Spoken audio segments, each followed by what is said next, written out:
today I'm going to be watching this video. It's the United Kingdom versus Canada country comparison, and I thought this would be interesting because of course I'm from the UK. On this channel I'm trying to learn as much as I can about Canada, but deeper than that, of course these two countries have a long-standing connection. Canada's a Commonwealth country, we both have the same head of state. I think there's a lot of similarities between these two countries, a lot of differences also. In Canada there's a lot of people with British heritage, and there's a lot of people from the UK immigrate to Canada and vice versa also. So interested to see the country comparison. You can tell me what you think the similarities and differences are. Tell me tell me if you're from Canada, what do you think about the UK? Canada versus the United Kingdom. Two well-developed, wealthy nations with relatively high quality of life. In some ways they are very similar, and in others they couldn't be any further apart. To me, Canada and the UK are like cousins who sometimes hang out together, have a beer, and have a pretty good relationship. We will compare them by looking at their key demographics, quality of life, economies, and geography. And then once we have finished comparing them, we will ask you which one would you rather live in. And as this is a geography channel, we will try to stay clear of politics. Yeah, tell me where you would rather live. You're watching the Geography Bible. Let's kick off this video by taking a look at where they are both located geographically. The United Kingdom, made up of England, Scotland, Wales and Northern Ireland, is an island nation in northwestern Europe, with the North Sea to the east and the Atlantic to the west. Canada, on the other hand, is a country in North America. Its 10 provinces and 3 territories extend from the Atlantic to the Pacific and northward into the Arctic Ocean. Okay, let's now take a look at their key demographics, starting off with their population and population densities. So the UK comes in as the 21st most populated country in the world, with a population of around 68 million, ahead of France and below Thailand. This comprises of around 56 million in England, 5.5 million in Scotland, 3.2 million in Wales, and just under 2 million in Northern Ireland. Canada, on the other hand, ranks as the 39th most populated nation, with a population of just under 38 million, putting them above Morocco and below Poland. Canada's population is growing faster than the UK's at around 1% per year, compared to the UK, which only has around 0.6%. I think that's already like a huge difference, like both on the population but on the geographical landmass as well. And the difference between them, you know, obviously UK is such a small country by landmass but has almost double the population of Canada. I guess that's probably one reason why Canadians have a better quality of life. They just have more space, more freedom geographically.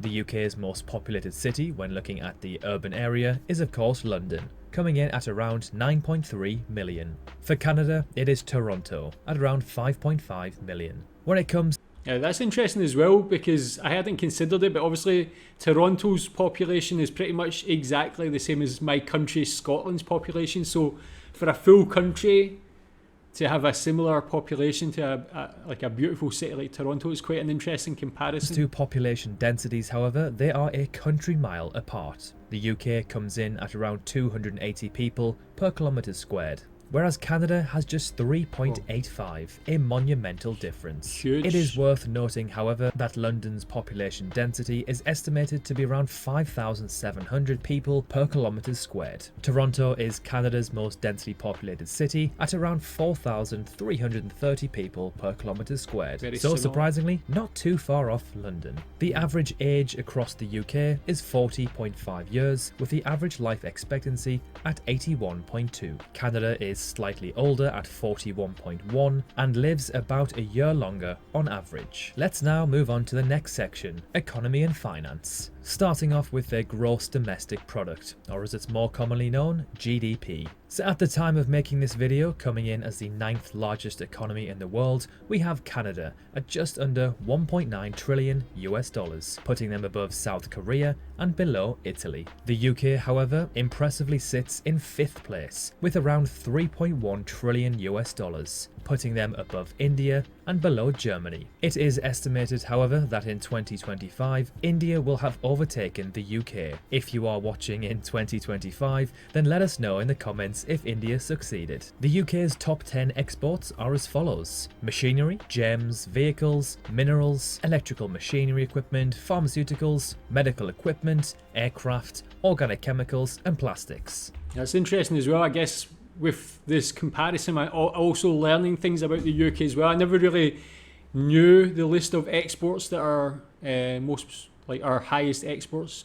So machinery, gems, I had no idea. Vehicles, I could kind of think about. But yeah, interesting list there as well. So this will be quite enlightening to learn about the UK as well as Canada. And then Canada's top 10 exports are crude petroleum, cars, refined petroleum, aircraft, coal, fertilizers, wheat, aluminium, rapeseed, and pharmaceuticals. Wow, so a lot of natural resources there, as well as cars and aircraft machinery as well. So that's an interesting list. Tell me if you knew about that. What you think about it? The UK's total exports come to a total of $837 billion US dollars, compared to Canada's, which is roughly $550 billion US dollars. When taking their populations into account, these stats compare pretty closely. When it comes to GDP per capita, which essentially shows the wealth of a country per individual, Canada just takes the win at just over $49,000 US dollars, compared to the UK's $46,000 US dollars. This ranks Canada and the UK as the 24th and 29th richest countries in the world when looking at this metric. The thing that I dislike the most about this metric is that most of the countries at the top are very small nations with tiny populations with lots of billionaires, such as Monaco, Bermuda, and the Cayman Islands. The unemployment rate as of March 2021 for the UK was 5%, and Canada's was 6.9%, so a win for the UK here. UK debt was around £2.2 trillion at the end of the financial year of 2021, equivalent to 103% of GDP. Canada's, on the other hand, was 110%. So again, very similar. Debt in both of these countries drastically increased due to the economic fallout from the global pandemic. And finally, let's take a look at how many billionaires both of these countries have. So very impressively, Canada has 64, meaning that there are around 1.14 billionaires per 1 million people, compared to the UK, which has 56, equating to 0.67 billionaires per 1 million people. Yeah, tell me who the richest person in Canada is. But economically, both of the countries are actually very similar, which is quite interesting, considering the differences in population, that sort of thing. So yeah, tell me what you think about the economies of both of these countries and how they compare. If you're wondering where salaries, average house and grocery prices are, they will be in the next section, quality of life. So let's start this section off by taking a look at the average salary in both of these countries. So in the UK, the average salary is just over £31,000, which is 42,000 US dollars. Canada's is around 68,000 Canadian dollars, which converts to just over 53,000 US dollars. So an impressive win for the Canadians, taking home over 10,000 US dollars more per year on average. Yeah, that just shows that obviously Canadians maybe a bit more affluent than British people, and that doesn't even take into consideration that the UK average salary is actually bumped up a bit by London's average salary being a lot higher than the rest of the UK as well. So if you were to take out London's average salary, which doesn't really make sense but kind of does, but it lowers the average salary of the rest of the UK even more, and there'll be a bigger difference in that figure as well. But obviously Canada's a lot more decentralised with bigger cities all across Canada. Now with this in mind, let's take a look at the cost of houses. So across the UK at the time of making this video, the average house costs £268,000, which is around 360,000 US dollars. It must be noted, however, that the average London home will set you back over £500,000, which is just shy of 700,000 US dollars. Canada, on the other hand, has an average house price of an eye-watering 721,000 Canadian dollars, which works out to be around 562,000 US dollars. So when we take average salary and average house prices into account, the UK actually works out slightly cheaper. The average house price in the UK is 8.5 times the average salary, compared to Canada, which is 10.6. In my opinion, although Canadian houses may technically be more expensive, you do get more bang for your buck. Traditional Canadian houses tend to be gigantic and have plenty of space, which completely makes sense considering how big the country is.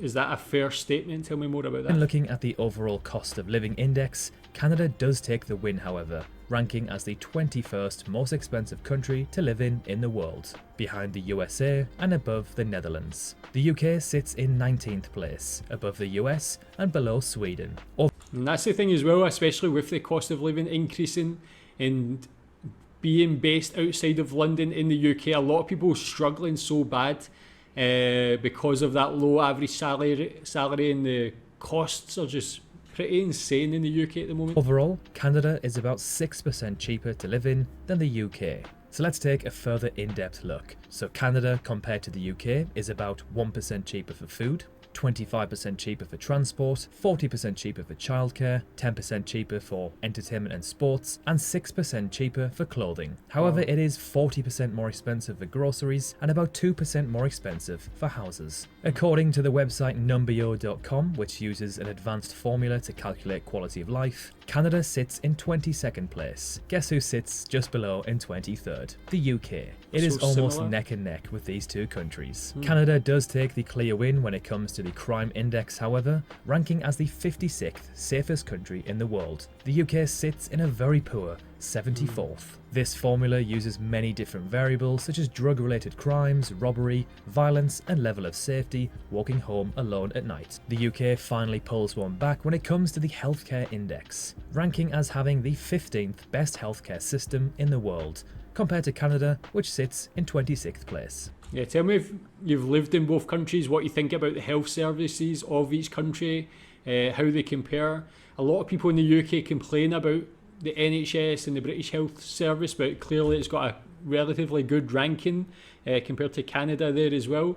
But yeah, you tell me your own experiences of that. Fun fact, the NHS, the UK's National Health Service, is the organisation with the 8th most workers in the world, at 1.7 million. To put this in perspective, the Well, I never knew organisation that. with the most workers is the United States of America's Department of Defense at 2.9 million. McDonald's has 1.9 million as well. When it comes to the obesity rates, Canada is slightly worse than the UK, at 29% and 27% respectively of the adult population being classed as obese. When looking at clean air, Canada takes another win, ranking as the country with the 10th cleanest air in the world, compared to the UK in 15th place. Of course, this completely varies as to where you are. The air quality of London or Montreal is completely different to the Lake District or the Rockies. When it comes to education, both of these countries seriously excel. Canada comes in as having the 8th best education system in the world. The UK, on the other hand, ranks as number 1. Out of the top 10 universities in the world, you will find 4 of them in the UK. That's Oxford, Cambridge, Imperial London, and UCL. Well, I never actually knew UK was number 1.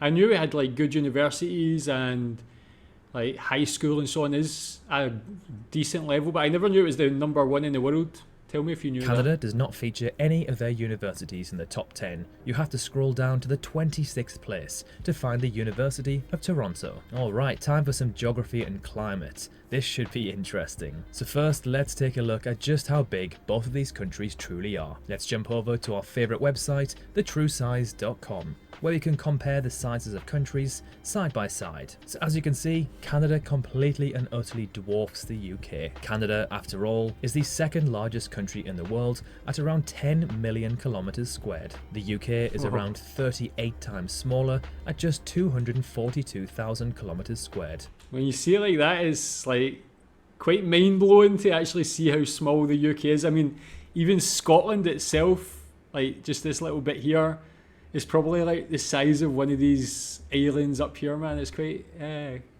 mad, actually. Making it the 78th largest country in the world. Although remarkably, it is the largest island nation in Europe and the Western Hemisphere. Canada is vast and rugged land. From north to south, it spans more than half of the Northern Hemisphere. From east to west, it stretches almost 4,700 miles across 6 time zones. It's the second largest country in the world, but only has 0.5% of the world's population. Canada features blue lakes, numerous rivers, majestic western mountains, rolling central plains, and forested eastern valleys. The Canadian Shield, a hilly region of lakes and swamps, stretches across northern Canada and has some of the oldest rocks in the world. Canada's far north lies in the frozen grip of the Arctic, where ice, snow, and glaciers dominate the landscape. Few trees and plants grow here, and farming is not possible. Native Canadians, called First Nations people, live in this region by hunting and fishing. The United Kingdom consists of a group of islands off the northwest coast of Europe. As mentioned earlier, it is a unique country made up of 4 nations. England, Wales, and Scotland also make up Great Britain. Much of the north and west of the UK is covered in high ground, knife-edged mountain ridges separated by very deep valleys. This terrain was shaped in the last ice age, when thick glaciers covered the land. In the south of England, the countryside is mostly rolling hills. In northwest England and the Scottish Highlands are dozens of lakes called lochs. These were left behind when the Ice Age glaciers melted. They tend to be long and narrow, and some are very deep, up to 310 metres. Because of its great latitudinal extent, Canada has a wide variety of climates. Ocean currents play an important role, with both the warm waters of the Gulf Stream in the Atlantic and the Alaska Current in the Pacific affecting the climate. Westerly winds blowing from the sea to the land are the prevailing air currents in the Pacific and bring coastal British Columbia heavy rain and moderate winter and summer temperatures. Inland, the Great Lakes moderate the weather in both southern Ontario and Quebec. In the east, the cold Labrador Current meets the Gulf Stream along the coast of Newfoundland and Labrador, cooling the air and causing fog. The northern 2/3 of the country has a very similar climate to that of the northern Scandinavia, with very cold winters and short, cool summers. The central southern area of the interior plains has a typical continental climate, which is cold winters, hot summers, and not too much rain. It is a common misconception that all of Canada is always cold. However, cities like Toronto, Vancouver, and Montreal see temperatures in the mid and high 20s and even 30s throughout their summers. The UK has a temperate climate. In general, this means that Britain gets cool, wet winters and warm, wet summers. It rarely has the extremes of heat or cold, drought or wind that are common in other climates. The weather conditions are also very changeable. This is why people from the UK, including myself, talk about the weather so much. Yeah, this is like a great sort of meme about British weather. It really does change like that much in one day, man. That's one thing I don't miss about living in the UK, is you can't really plan for things so much, especially in that sort of time of year, September and so on. You can go out, be nice in the morning, and it can be just depressing after 1 or 2 hours. Here in Malaysia, 32 degrees Celsius every day, humid. It's like nice. It's not as exciting, but you can just plan, you can just be calm and know what the weather's going to be like. Because it changes so sporadically. Probably Let's say you frogs. lived in Dubai. You would expect to see sun pretty much every day, all day, and high temperatures. In the UK, you may wake up to the wind and rain, and then by lunchtime it is sunny with clear skies, only to have hailstones later on in the evening. Not all parts of the UK have the same climate, however. The general pattern of climate across the UK has 4 distinct regions. The southeast, which has cold winters, warm and dry summers. The southwest, which has mild and very wet winters, warm and wet summers. The northwest, which has mild winters, cool summers and heavy rain all year. And finally the northeast, which has cold winters, cool summers and steady rain all year. The coldest temperature Canada has ever experienced is minus 63 degrees Celsius in Snag, Yukon, which makes the UK's coldest temperature sound warm at minus 27 degrees Celsius in Aberdeenshire, Yeah, of Scotland. course it's in On Scotland. the other hand, the highest temperature ever recorded in Canada was 49.6 degrees Celsius, Jeez. which is 121 degrees Fahrenheit in Lytton, British Columbia in July 2021. Tell me if you experienced that, what was it like? That is absolutely frightening as a temperature. That must have been a huge shock. Yeah, tell me more about that. UK hit its highest ever temperature when Cambridge Botanic Gardens recorded 38.7 degrees Celsius in 2019. One thing that the UK definitely, although subjectively, beats Canada on is its geographical location. Apart from the US, Canada doesn't really have any nearby countries or neighbours. This means international travel is more expensive and harder to do. The That's UK, true. on the other hand, is surrounded by many different countries with different climate and cultures. Madrid, for example, is only 2.5 hours away from London. Copenhagen less than 2 hours, and in less than 4 hours you can be in Istanbul. Yeah, that's true actually. Never really thought about that, but if you're from Canada, do you get to take many holidays to places other than the USA? Is it very expensive for flights? How often do you travel to, like, say, Europe or Asia, things like that, South America? And as the UK comprises of 4 different nations, plus the Republic of Ireland being a stone's throw away, you technically have super easy access to other countries. This is great for vacations and business travel. And to finish off this video, because I'm an animal lover, let's take a look at which country has the deadliest animals. I think we all know which country is more dangerous to hike and venture out into the wilderness. So Canada has moose, black widow spiders, although rare, rattlesnakes, cougars, polar, grizzly and black bears, rattlesnakes, wolves and coyotes. Whereas the UK has sheep and cows. So this one is a clear win for the UK in terms of safety, but for epicness, it's a win for Canada. So there we have it, the United Kingdom versus Canada. Who do you think won? Let us. Yeah, tell me what you think about that video, about the similarities and differences. Tell me more about the animals as well. Maybe I'll make a video on some on the animals that are in Canada. Sounds like it could be quite interesting. A lot of like interesting things there, but yeah, a lot of similarities, especially with the economy. The differences are the geography. But tell me on a personal level what you think about it. What's your experience if you're from Canada, of the UK? What do you think about British people, British food? Tell me what you think about that. Quite interested to know about that one. And tell me what you think about this video. Thanks.